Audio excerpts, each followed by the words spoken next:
lesson here on how to use newspapers.com as an information source. In the first couple, we talked about how you could search for their street address if the names are misspelled, or talked about searching for misspelled versions of the name. And this is another variation on that. So you continue to have results that are missing because of misspellings. And the other thing you can search for, especially if it's a kind of a unique name, is to search for their hometown. And so my ancestors that I've been searching for in these examples came from a town called Sidiburin. Not a name you would hear very commonly in the United States. And if you take this search here and you filter for the state of Utah, you only find 13 matches. But there are 13 there. If you read through these, I'll probably find that they are all instances of my ancestors being referenced, so maybe nothing new here unless the names are misspelled again. So you could go through and check that, and no doubt there are probably a couple of new results. But this wasn't a lot of results, and I would have expected more given the size of their family and the number of people who came from Sidiburin. And so I could search some of the neighboring towns and even the town where my great-great-grandpa was born, which is Hellam, and then it increases a bit more.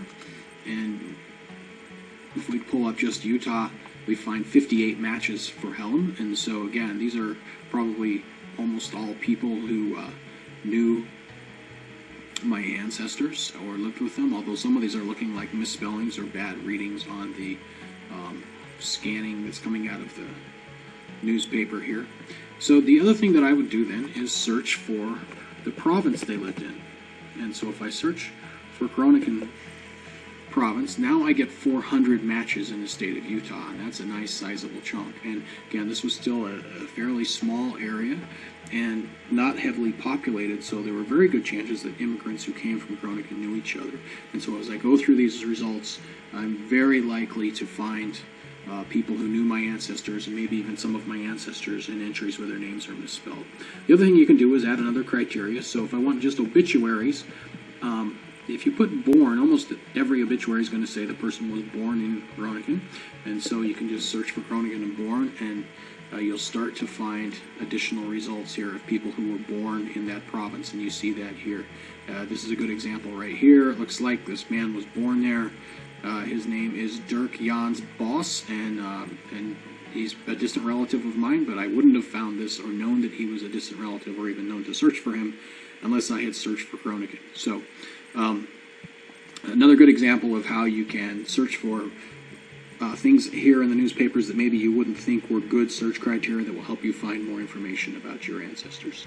The other thing that you can also do here, I see this is for the state of Utah, you've got 164 matches, but really my family all lived in one basic area, so you can click over here on Choose Newspapers on the left, just right here, and then you can filter by newspaper, and so by newspapers in each town. So if I pull this up again, I can take, okay, they were from Ogden, so I click on that one, and then I scroll down here, and I see, oh, the newspaper name changed at one point, and that's very common. So always search through all your sources and click that one as well. And I could even include Morgan County, which is nearby, or Box Elder County, which was also listed here. And so then we update, and now it's fine-tuned that search result to 43 matches. And these are very likely to be people who knew my ancestors, and probably many of whom were related to them. So this gives me, again, another list of search results that I can dig into and learn more about my ancestors because they came from the same little area. And you could search for counties or municipalities or whatever else you want,